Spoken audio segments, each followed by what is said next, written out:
Assalamualaikum, selamat datang di channel kajian eksklusif, tempat ceramah dan video seputar Islam.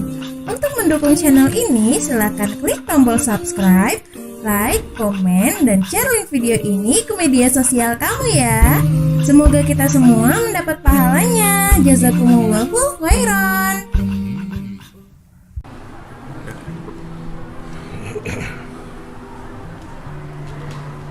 Bismillahirrahmanirrahim. Assalamualaikum warahmatullahi wabarakatuh.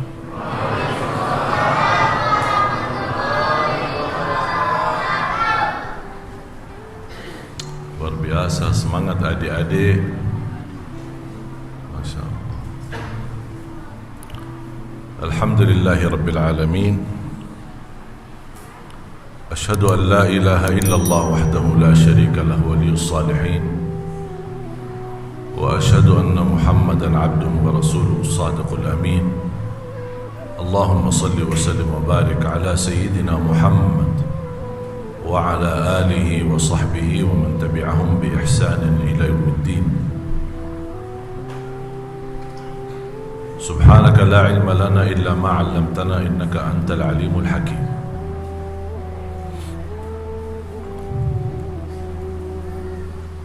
Alhamdulillah wa syukurillah,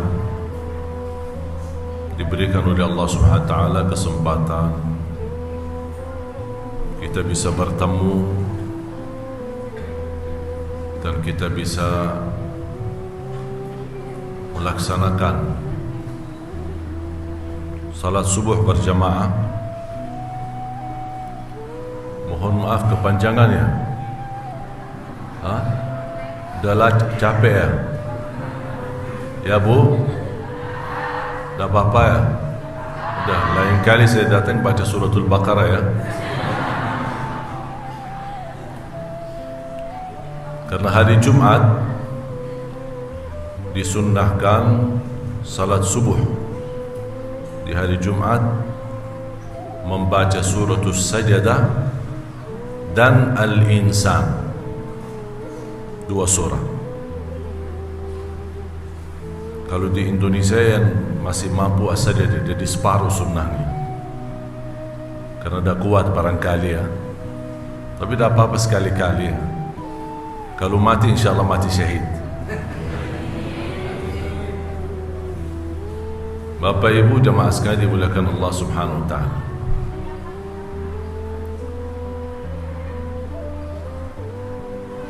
Memaknai Al-Quran dalam kehidupan.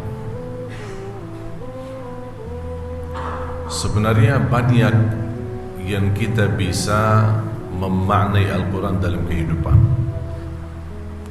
Cuman kali ini saya akan berikan contoh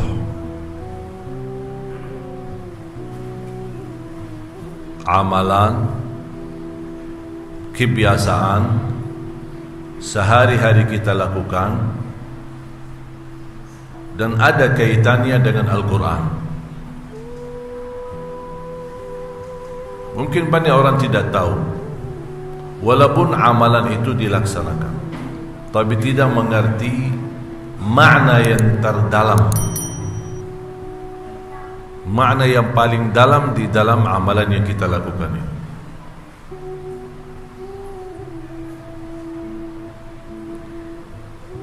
Sebelum saya mulai, saya ucapkan selamat menyambut tahun baru Hijriah 1442.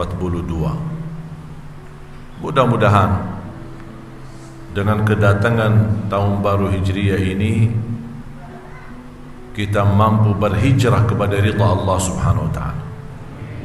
Hijrah kepada kebaikan, dan termasuk insyaallah hijrah keadaan dari bala wabah ini. Mudah-mudahan Allah segera kun fayakun, terangkat bala ini dari negeri kita Indonesia. Yang kedua, saya ucapkan selamat masih punya umur, karena baru tadi malam semuanya proses menghadapi kematian. Tapi karena Bapak Ibu hadir, berarti selamat. Belum mati. Dari mana? Ini yang akan menjadi kesempatan tema yang akan saya sampaikan. Menjadi rahasia amalan, ilmu, dan kita bisa memaknai doa yang kita baca setiap malam. Bahkan semua, saya yakin semuanya hafal, dan kita kaitkan doa ini dengan ayat-ayat Al-Quran.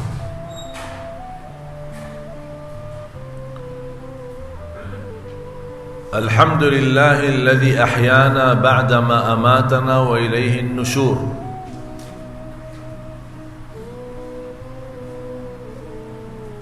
Ini apa? Doa yang saya baca itu doa apa? Doa bangun. Yakin? Yakin bu? Tapi tidak ada di dalamnya kata bangun tidur.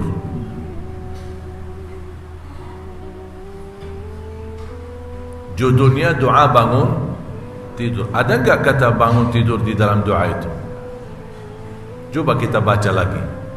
Alhamdulillah alladzi, terus ahyana. Apa arti ahyana? Hidup. Ba'da ma amatana. Apa arti matana? Amatana apa? Mati. Walihin nusyur, kita semua akan kembali kepadanya.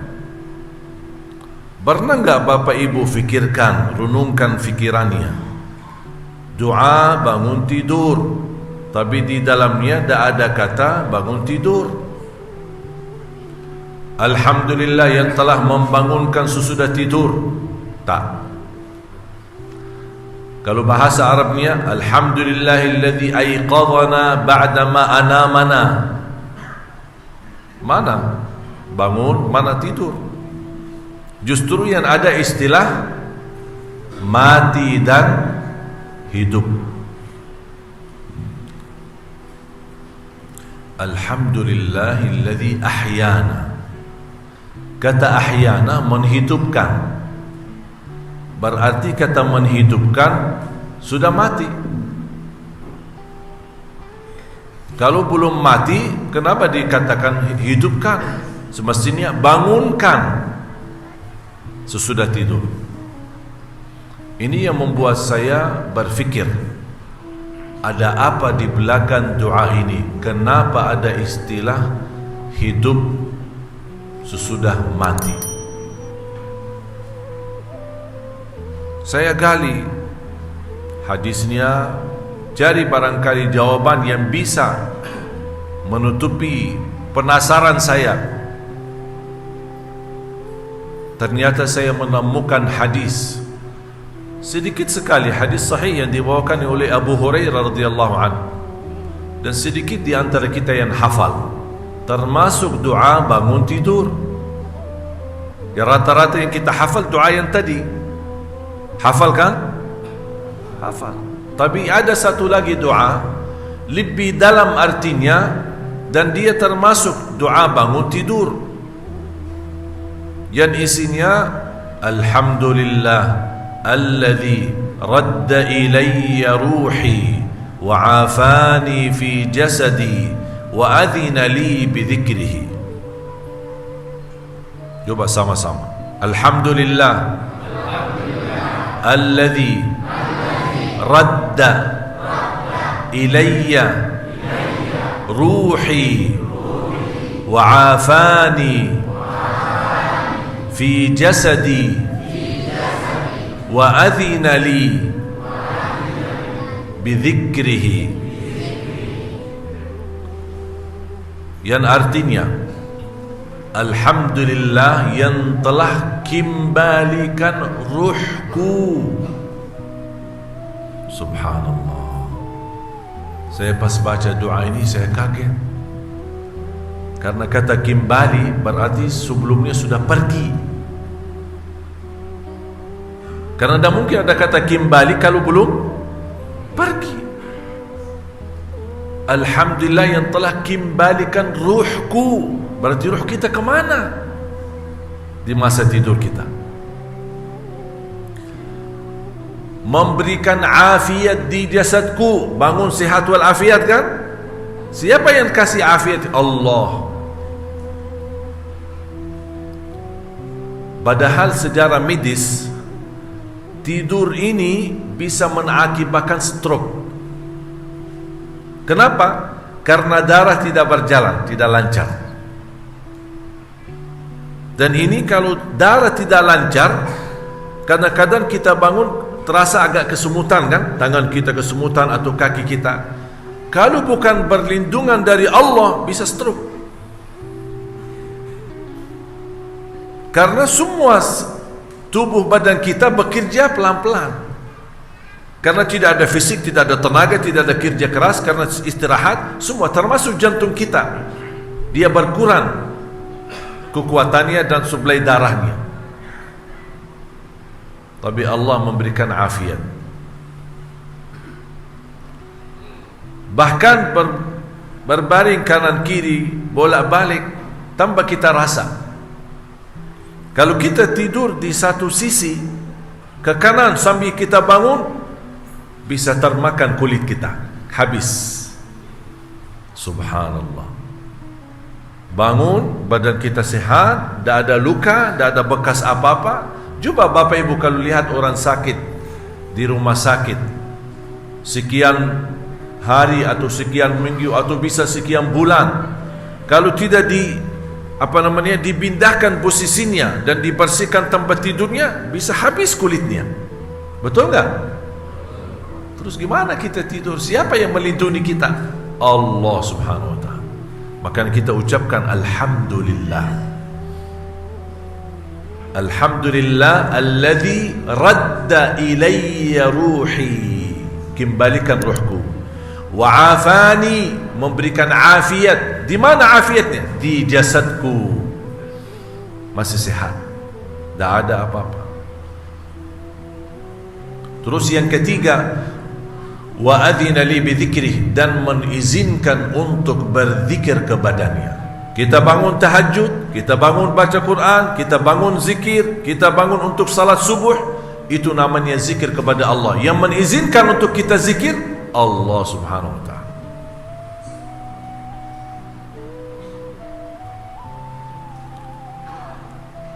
Tetapi ketika saya baca doa yang kedua ini, bertambah penasaran. Belum terjawab, kemana roh kita? Saya gali lagi, ingin cari tahu. Ketemu doa,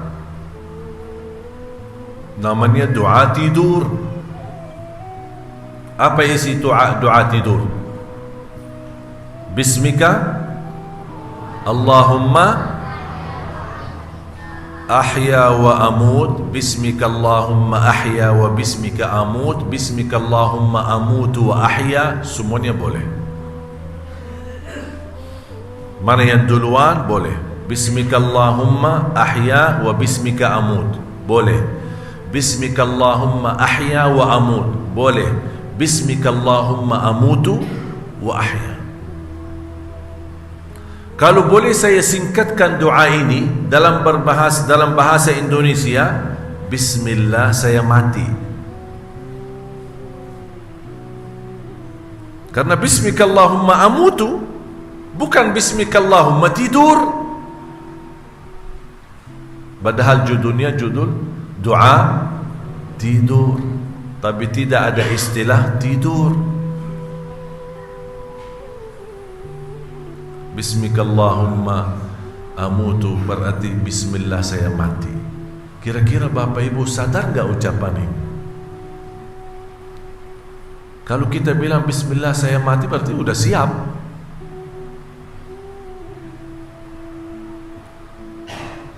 Kalau kita menghadap makanan, ada makanan di depan kita, kita bilang Bismillah.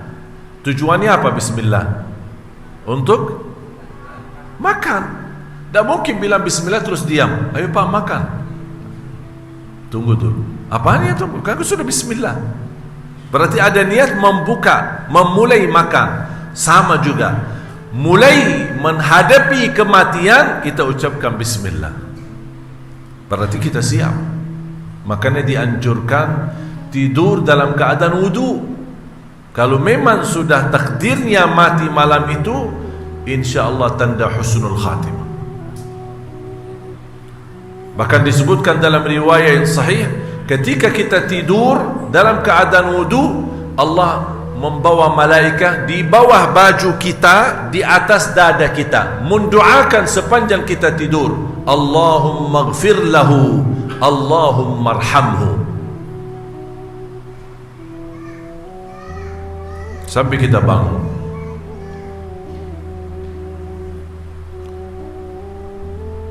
Bertambah penasaran saya. Ya Allah, ada apa kok tidur kita jadi mati? Saya ingin cari tahu. Gali lagi, buka hadis lagi, sana sini, sampai mendapatkan doa lagi. Namanya doa tidur. Berarti hasilnya apa? Dua doa bangun tidur dan dua doa tidur. Tapi rata-rata umat Islam di Indonesia yang hafal cuma satu, bangun tidur. Yang itu yang kita baca, Alhamdulillahilladzi ahyana ba'da ma amatana wa ilaihin nusyur. Yang kedua yang saya bacakan. Tapi sudah hafal belum? Pernah enggak dengar? Belum pernah ya? Alhamdulillah alladzi radda ilayya ruhi wa afani fi jasadi wa adhina li bidzikrihi. Sebenarnya sederhana. Ada banyak di buku-buku zikir, atau bisa dicari di Syekh Google. Kenalkan Syekh Google? Tahu kan? Cari tahu. Syekh Google itu hebat. Dia ulama besar. Semua serba ada. Mau apa saja ada. Tinggal tuliskan. Doa bangun tidur. Keluar dia dua-duanya. Tinggal kita cari. Ada terjemahannya, ada semua. Saya menemukan selain doa Bismikallahumma itu yang kita baca saat mau tidur, saya bertemu dengan doa yang kedua. Lumayan panjang, agak panjang, tetapi sangat dalam maknanya. Bismika Rabbi wada'tu jambi wa bika arfa'hu fa in amsakta nafsi farhamha wa in arsaltaha fahfazha bima tahfaz bihi ibadaka as-salihin. Udah hafal belum? Minum ini di mana? Doa-doa panjang lagi. Yang pendek-pendek aja itu baru hafal, gimana yang panjang?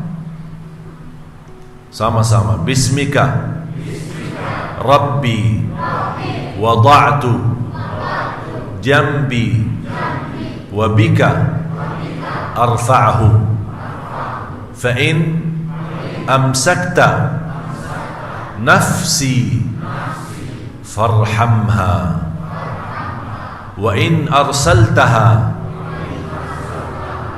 fahfazha bima tahfaz bihi ibadaka as-salihin. Yang artinya, dengan namamu ya Allah saya berbaring, dengan namamu ya Allah saya terbangun, angkat. Sekiranya malam ini dipertahankan nyawahku, mohon dirahmati ya Allah. Kalau melepaskan nyawahku, mohon dijaga diriku sebagaimana terjaga hamba-hamba yang saleh. Enak gak doanya? Artinya kira-kira enak gak? Enak. Jumpa ada istilah, fa in amsakta nafsi, sekiranya dipertahankan nyawaku, mohon dirahmati. Berarti kita semua butuh rahmat Allah ketika menghadapi kematian. Kalau memang masih dilepas, masih punya umur, mohon dijaga diriku sebagaimana terjaga hamba-hamba yang saleh. Subhanallah. Tapi masih saya penasaran. Ini ada sudah terbayang jawabannya, tapi saya ingin lebih dalam lagi, lebih jelas lagi. Ada apa malam hari ketika saya tidur? Kenapa ada selalu istilah hidup dan mati, mati dan hidup? Saya gali lagi, cari tahu lagi, sampai saya mendapatkan jawaban yang tepat dan jawaban yang sempurna. Simpan, menjadi PR untuk Bapak Ibu nanti ke rumah masing-masing. Buka Al-Quran, surah Az-Zumar nomor 39 ayat 42. Ingat ya, surat Az-Zumar nomor berapa nomor surahnya? 39 ayat 42. Ada Quran terjemahan?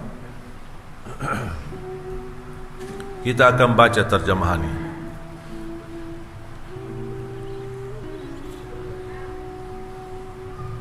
A'udzu billahi minasy syaithanir rajim. Allah yatawaffal anfusa hina mautiha wallati lam tamut fi manamiha فيمسك التي قضى عليها الموت ويرسل الأخرى إلى أجل مسمى إن في ذلك لآيات لقوم يتفكرون.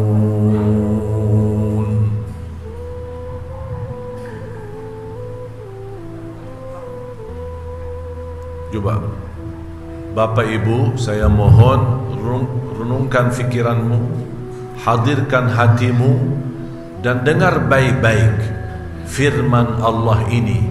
Apa artinya?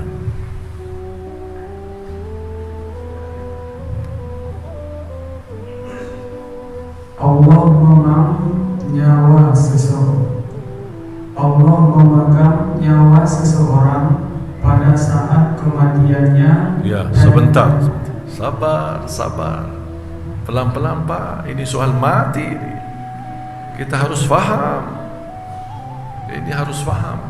Karena ini setiap malam terjadi, bukan seumur sekali, setiap malam.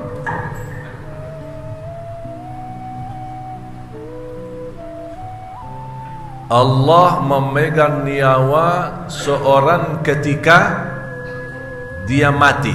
Ini sudah beres, sudah jelas, tidak perlu dijelaskan. Kalau kita meninggal dunia, yang megang nyawa kita siapa? Allah. Sepakat? Jelas? Sekarang tolong dengar berikutnya. Dan nyawa seseorang yang belum mati ketika dia tidur. Maksudnya apa? Coba ulang lagi itu.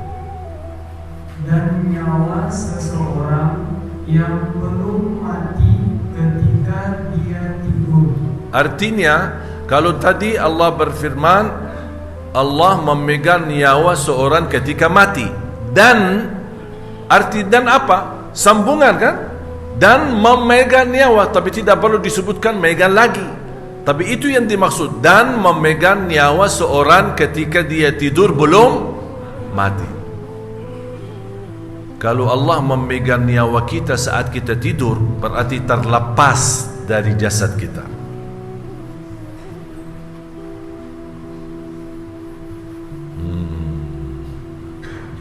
Dan itu rahasia Allah.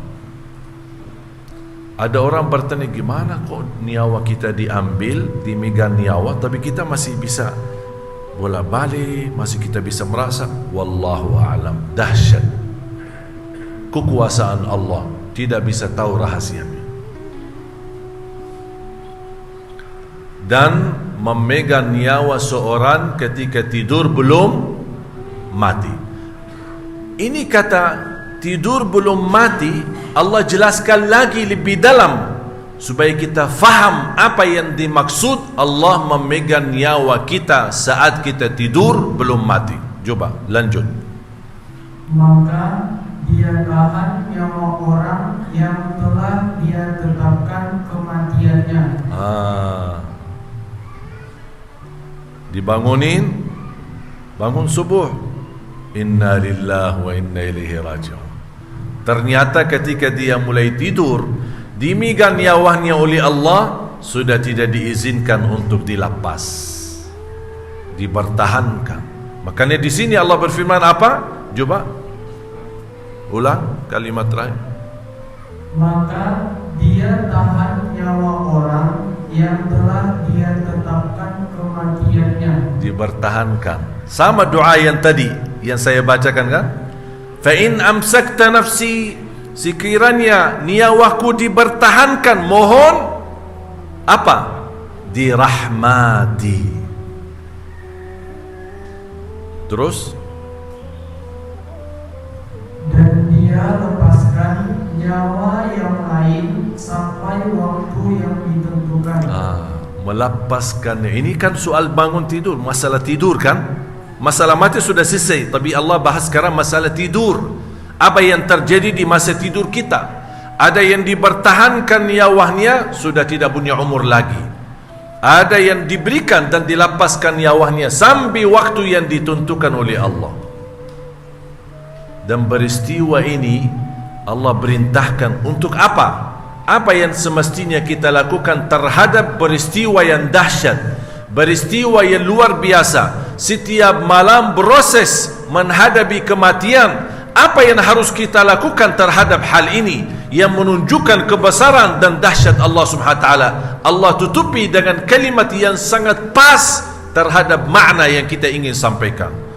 Terus Allah tutupi, Sungguh pada yang demikian itu terdapat tanda-tanda kebesaran Allah bagi kaum yang berfikir. Pernah berfikir enggak? Pernah berfikir enggak masalah itu? Atau kita tidur, bangun biasa-biasa aja? Tapi coba Allah berfirman apa? Sesungguhnya tanda yang terjadi hal ini setiap malam, tanda kebesaran kami bagi kaum yang berfikir. Tempat berfikir di mana? Di mana? Di kepala. Bapak Ibu angkat tangan. Bu, angkat tangan. Taruh di atas kepala. Terus sambil urut kepalanya, picit kepalanya. Coba lihat, ada otaknya enggak? Jangan-jangan selama ini tidak ada otak. Karena Allah berfirman, fikir. Kalau kita tidak menggunakan fikir, berarti tidak ada otak. Kalau kita gunakan fikir, berarti ada otak. Jadi saya usulkan, nanti Bapak Ibu ke rumah sakit. Assalamualaikum Pak Dok, ada apa? Saya sebenarnya ingin periksa kepala saya. Kenapa? Apa keluhannya? Tak, cuma ingin tahu ada otak atau tidak. Karena selama ini kita tidak berfikir. Padahal sudah hafal doanya. Kita sudah terbiasa baca bismikallahumma waktu tidur. Sudah terbiasa membaca alhamdulillahilladzi ahyana ba'da ma amatana. tapi pernah enggak merasakan di dalam hati kita baru saja diselamatkan oleh Allah dari kematian. Allah masih berikan umur. Bayangkan kalau kita tidur malam hari dan kemudian kita buka mata, melek mata, dan yang ada di hadapan kita mungkar nakir, bukan istri dan keluarga kita. Kita buka mata, lihat kanan, lihat kiri, ada istri. Ruang tidur kita, alhamdulillahilladzi ahyana. Makanya ucapan alhamdulillah terasa bermakna, terasa sangat dalam, bahkan sangat besar nikmatnya kalau kita ucapkan karena kita sudah berfikir. Dan saya yakin mulai hari ini dan seterusnya, perasaan doa yang Bapak Ibu selama ini panjatkan dan baca doa saat bangun tidur, saya yakin mulai hari ini rasanya akan berbeda. Betul akan keluar dari dalam hati ucapan alhamdulillah. Makanya kalau saya bangun, saya suka ucapin 3 kali, alhamdulillah, alhamdulillah, sampai saya melihat istri saya bukan mungkar nakir ya. Alhamdulillah 3 kali. Alhamdulillah alladzi ahyana ba'da ma amatana wa ilaihi nusyur. Ternyata Bapak Ibu, umur ini sangat mahal. Setiap malam proses menghadapi kematian. Allah lepaskan nyawa kita itu mahal. Berarti begitu kita bangun, harus kita memiliki jiwa yang semangat untuk mendekatkan diri kepada Allah, karena besok malamnya bisa terjadi dipertahankan nyawa kita. Orang mukmin walaupun sisa umurnya 1 hari, dia selalu menjadi orang yang terbaik untuk Allah Subhanahu wa taala. Dia nikmati harinya, bekerja keras untuk dunia dan bekerja keras untuk akhirat. Tak pernah tinggalkan kebaikan, akhlak yang mulia, silaturrahim, bersedekah, baca Al-Quran, jaga tahajud, sunnah qabliyah ba'diyah, menjaga salat berjamaah, dan terus berdoa kepada Allah Subhanahu wa taala.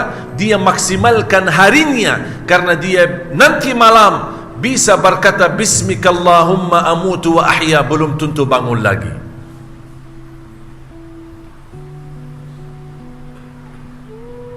Faham Bapak Ibu? Kira-kira sudah faham betul doa yang kita selama ini baca? Bisa kira-kira merasakannya? Bisa insyaAllah difikirkan selalu?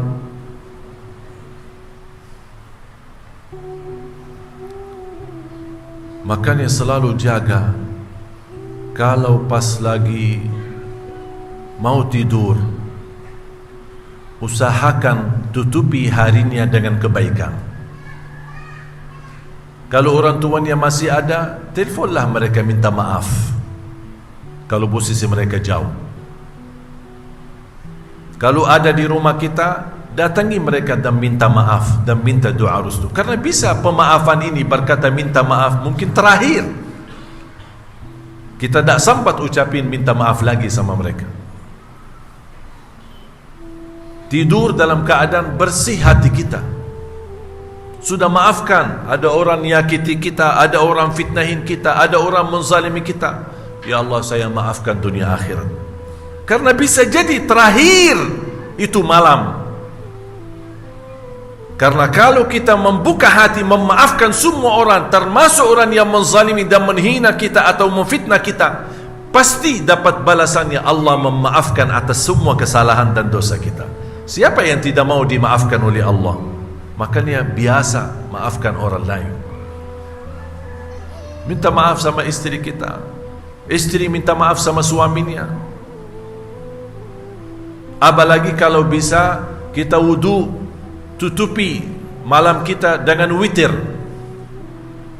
2 rakaat sunnah wudu, 2 rakaat mukaddimah witir, 1 rakaat witir. Atau bisa 2 rakaat sunnah wudu dan sekaligus langsung 3 rakaat witir, dengan 1 kali salam dan 1 kali tahiyat. Nanti kalau seandainya bangun tengah malam mau tahajud, boleh tahajud, tapi tidak boleh witir lagi, karena sudah witir duluan. Dan ini nasihat dari Rasulullah. Kata Abu Hurairah, Rasulullah menwasiatkan aku jaga witir sebelum tidur. Ini wasiat Rasulullah kepada Abu Hurairah. Umar bin Khattab radhiyallahu anhu ditanya, "Wahai Amirul Mukminin, kenapa suka jaga witir sebelum tidur?" Kata beliau, "Saya khawatir meninggal dunia dalam keadaan tidur belum witir. Makanya saya ingin jadi ahli witir." Karena Rasulullah SAW bersabda di hadis yang qudsi, Allah berfirman, "Inna Allah witir yuhibbul witir fa'autiru." Allah maha witir, Allah jaga witir. Allah maha witir, Allah cinta witir, jagalah witir. Bersabda Rasulullah SAW, Allah maha witir, Inna Allah witrun yuhibbul witir fa'autiru. Allah maha witir, Allah cinta witir, jagalah witir. Dan termasuk sunnah witir, salah satu sunnah yang Rasulullah tidak pernah tinggalkan. Ada dua sunnah Rasul tidak pernah tinggalkan. Apapun keadaannya, sehat, sakit, musafir, mukim, berjalanan jauh, lagi perang, apapun, tidak pernah tinggalkan dua sunnah. Yang pertama sunnah witir, yang kedua sunnah qabliyah subuh. Sesudah azan qabliyah subuh. Itu pahalanya lebih besar daripada dunia dan isinya. Ini baru sunnahnya begitu besar pahalanya. Kira-kira gimana salat subuhnya? Mudah-mudahan kalau memang kita saat tidur dipertahankan nyawa kita, mudah-mudahan berakhir dengan husnul khatimah. Kalau dilepaskan nyawa kita, insya-Allah kita terus semangat untuk membawa kebaikan. Karena kebaikan Bapak Ibu, saya mengambil kesimpulan, kesempatan untuk kebaikan cuma satu hari. Tak ada lebih. Jangan ada orang berkata, masih lama kok, umur saya baru aja 30, ayah saya meninggal usia 90. Ya belum tentu kamu sampai 90. Ketika Anda bangun tidur, berarti punya jaminan hidup hari ini, tapi tidak ada jaminan hidup sampai besok. Berarti tugasmu ibadah, full urusan dunia, urusi keluargamu, carilah kekayaan, carilah rezeki yang halal, tapi jangan abaikan ibadah yang terutama. Salatnya, bacaan Qur'annya. Islam mengajarkan kita harus jadi kaya, tak boleh jadi orang miskin. Bekerja keras untuk dunia dan juga bekerja keras untuk akhirat. Jangan sampai dunia mengalahkan akhirat. Kalau bisa dunia lebih, akhirat lebih besar perhatiannya. Kalau tidak, paling tidak seimbang. Jangan sampai dunia yang melalaikan dari akhirat kita. Karena kesempatan umur cuma satu hari. Faham Bapak Ibu? Berarti kita nikmati hari ini, nikmati makan sama keluarga. Jangan protes, jangan marah. Tidak ada gunanya kalau memang hari ini terakhir. Buat apa kita marah? Kalau memang saya hari ini terakhir, bagilah senyum, jadilah orang baik, maafkan orang lain, bertemu dengan orang dengan bahagia. Tunjukkan kebahagiaanmu. Kalau memang hari ini terakhir, insya-Allah ini semua perilaku yang Anda lakukan hari ini menjadi penantar untuk husnul khatimah. Mau enggak kalau kita hari ini marah, protes, hina istri kita, hina bicara yang tidak-tidak terhadap suami kita, bikin macam-macam, mukulin anak-anak, kita menzalimi tetangga kita, terus ujung-ujungnya kita mati. Mau enggak gitu seperti itu? Na'udzubillah min dzalik. Bapak Ibu mohon doa restu. Ini menjadi salah satu impian dan program.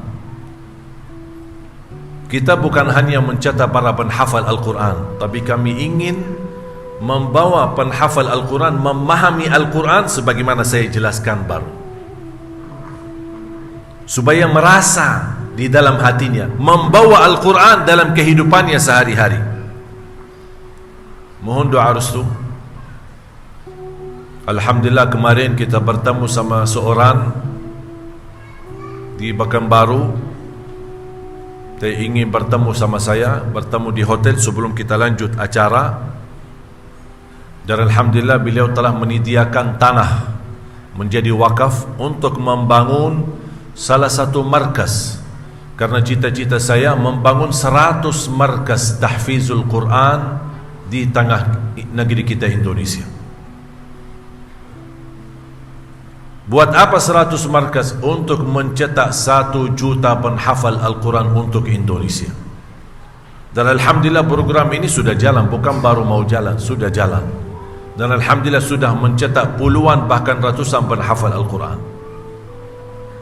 Cita-cita saya setiap masjid insyaAllah punya imam penghafal Al-Quran 30 juz. Setiap daerah, setiap provinsi insyaAllah memiliki markas besar seperti ini. Kemarin saya bercita-cita untuk dibangun di, termasuk di Riau, karena di daerah Jawa sudah cukup banyak. Dan Alhamdulillah Allah kabulkan. Walaupun banyak dukungan dan bantuan dari jamaah, semua Alhamdulillah terlibat. Makanya inti daripada program safari dakwah kami melipatkan semua jamaah. Mari kita sama-sama menjadi keluarga besar Ahlul Quran. Barangkali kerja keras bersama-sama, bersatu untuk membangun generasi-generasi penghafal Al-Quran. Karena saya percaya dan yakin dengan hafalan Al-Quran anak-anak kita, insyaAllah akan terlindungi dan terjaga masa dan generasi yang akan datang. Karena masa depan negeri kita Indonesia bukan di tangan kita, tapi di tangan anak-anak kita. Kalau mereka hafal Al-Quran, berakhlak-akhlakul Quran, dan memahami makna kehidupan bersama Al-Quran, pasti mereka akan dipimpin oleh Allah dan dilindungi oleh Allah dari segala kejahatan dan keburukan. Orang berkata Makkah dan Madinah pusatnya kedatangan Islam. Saya berkata Indonesia lah pusatnya kebangkitan Islam untuk dunia. Dan ini semua melalui Al-Quran. Bapak Ibu, harus kita bangga sebagai orang Muslim. Walaupun di negeri kita ada perbedaan agama, kita tidak mau menanamkan permusuhan. Tetap kita menghormati perbedaan agama. Lakum dinukum waliyadin. Saya tidak ada urusan sama kalian. Yang saya bicara urusan diri kita, orang Muslim. Saya tidak bicara Katolik, Nasrani, mau Yahudi, mau apa. Saya tidak peduli agama-agama mereka, terserah mereka dalam agama masing-masing. Kita belajar kedamaian, kita belajar saling menghormati. Yang saya berharap umat Islam sendiri harus bisa bersatu. Umat Islam sendiri harus bangkit untuk memperhatikan Al-Quran. Karena kita tahu insyaAllah dengan Al-Quran Allah akan rubah nasib negeri kita Indonesia menjadi lebih baik. Politiknya akan menjadi lebih baik, ekonomi lebih makmur, sosialnya lebih makmur, dan semuanya menjadi berkah karena Al-Quran. Dan terbukti ketika umat kembali kepada Al-Quran, Allah lancarkan segala urusan. Dan semua orang di bumi akan tunduk. Saya sudah 12 tahun di Indonesia. Lahir besar di kota Madinah. Jujur saja, Indonesia bukan pilihan saya. Bukan saya yang milih. Tapi Allah anugerahkan ketika saya diundang hadir menjadi imam tarawih di salah satu masjid besar di Jakarta. 2008. Semenjak itu Allah buka hati saya dan jatuh cinta kepada Indonesia. 2011 dapat hadiah dan anugerah dari Bapak Presiden waktu itu, Bapak SBY, diberikan warga negara Indonesia. Berarti sekarang saya bagian dari rakyat Indonesia dan saya peduli dengan Indonesia, mencintai rakyat Indonesia, dan saya harus memperjuangkan bersama rakyat Indonesia demi kebaikan keluarga dan keturunan kita. Saya yakin Bapak Ibu insya-Allah masih Islam iman. Walaupun Bapak Ibu sudah sendiri melihat betapa luar biasa tantangan yang kita hadapi, global fitnah yang membahayakan akhlak-akhlak anak kita. Baru saja kemarin kan berita masalah janin yang keguguran, astaghfirullahalazim, 5 tahun sambil menggugurkan ribuan anak-anak. Berarti sudah betul-betul niat jahat untuk membunuh manusia. Dan ini sendiri dosa besar. Tahu enggak apa ancamannya? Kalau semua yang di bumi dan di langit bersatu untuk membunuh seorang, menumpahkan darahnya, akan Allah masukkan semua ke dalam neraka. Satu orang saja. Ahli langit yang ada di bumi semuanya bersatu untuk membunuh seorang, akan Allah tumpahkan semuanya ke dalam neraka. Bagaimana kalau membunuh ribuan orang? Apalagi bayi atau janin yang tidak berdosa. Ini bisa mengakibatkan kehancuran di negeri kita. Bisa menghadirkan, jangankan corona, bisa menghadirkan bencana yang kita tidak tahu dan kita tidak sadari. Masih corona menurut saya ujian kecil, masih kita mampu mengatasinya, masih kita mampu melawannya. Buktinya Bapak Ibu berani hadir. Tak ada yang takut corona, hanya mencegah diri, pakai masker. Berarti ada upaya dan ikhtiar kita mampu melawan corona ini. Jangan sampai datang sebuah ujian kita pun tidak mampu melawannya. Agar Allah segera selamatkan negeri kita kembali kepada Al-Quran. Ini keselamatan kita, ini imam kita, ini berlindung kita, dan ini yang membawa kita nanti dunia sampai di alam kubur, dan nanti sampai di akhirat akan dibawakan cahaya keselamatan sampai menuju surga Allah Subhanahu wa ta'ala. Mudah-mudahan kita semua menjadi ahlul Quran, pencinta Al-Quran, berakhlak-akhlakul Quran, dan mudah-mudahan kita semua terlibat dalam perjuangan mencetak 1 juta penghafal Al-Quran, menjadi amal salih kita bersama dan diterima di sisi Allah, dan menjadi saksi baik dan menjadi sedekah jariyah yang saya mohon kepada Allah tidak terputus pahalanya sampai hari kiamat. Ighfir lana wa liwalidina wa li jami'il muslimina wal muslimat wal mu'minina wal mu'minat al ahya'i minhum wal amwat. Ya Allah, anugerahkan kepada kami menjadi ahlul Quran, keturunan kami anak dan cucu menjadi penghafal Al-Quran, berakhlak-akhlakul Quran. Ya Allah, Ya Arhamar Rahimin, akhiri hayat kami dengan husnul khatimah. Atas izinmu ya Allah, kami bersama-sama bertemu di pagi hari ini, di subuh hari ini, bersama-sama di masjid yang berkah ini. Ya Allah, anugerahkan kepada kami sama-sama bertemu kembali di dalam surgamu ya Allah, bersama Nabi Muhammad sallallahu alaihi wasallam. Allahumma taqabbal, Allahumma taqabbal, Allahumma taqabbal. Ya Allah, mohon diterima. Terimalah upaya kami, terimalah ikhtiar kami, terimalah usaha kami, terimalah niat baik kami, dan terima amal salih kami menjadi amal yang membawakan kami bahagia selamat sampai akhirat. Amin ya rabbal alamin. Wa sallallahu wa sallam wa barak ala sayyidina wa nabiyina Muhammad wa ala alihi wa sahbihi wasallam. Walhamdulillahi rabbil alamin. Kurang lebihnya mohon maaf dan saya serahkan kepada panitia. Wallahu a'lam. Do